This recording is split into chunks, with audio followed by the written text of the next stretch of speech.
एक बात हमेशा याद रखिएगा कि अगर आपकी वजह से किसी की ज़िंदगी ख़राब हुई है ना कभी भी, तो ज़िंदगी आपकी भी कभी नहीं बन पाएगी।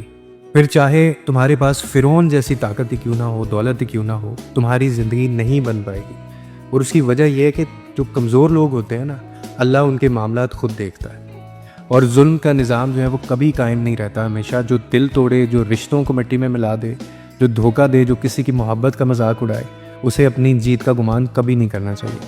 क्योंकि दुनिया के कानून से तो हो सकता है आप बच जाएंगे, लेकिन अल्लाह के इंसाफ से आप कभी बच नहीं पाएंगे।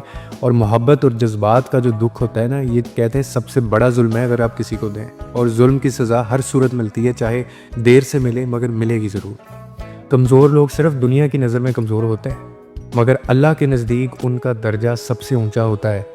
और जब किसी की दुख भरी दुआ अर्श तक पहुंचती है ना, तब फ़िरौन जैसों के तख्त भी जो है वो अल्लाह ताला गिरा देता है। इसी ही अगर किसी का हक मारोगे, किसी की मोहब्बत का फ़ायदा उठाओगे, किसी की ज़िंदगी तबाह करोगे, तो याद रखना कि अल्लाह का इंसाफ तुम्हें कहीं भी चैन से जीने नहीं देगा। और ये चीज़ आप इसी दुनिया में लौटा के जाएंगे, जिसको हम मकाफ़ात अमल कहते हैं। और उसमें सबसे बड़ा जो जुल्म है, सबसे बड़ा जो अल्लाह के नज़दीक पसंदीदा जो नहीं किया जाता, वो है कि आप किसी इंसान के दिल से खेलें, आप उसको तकलीफ़ में आप मुब्तला करते हैं।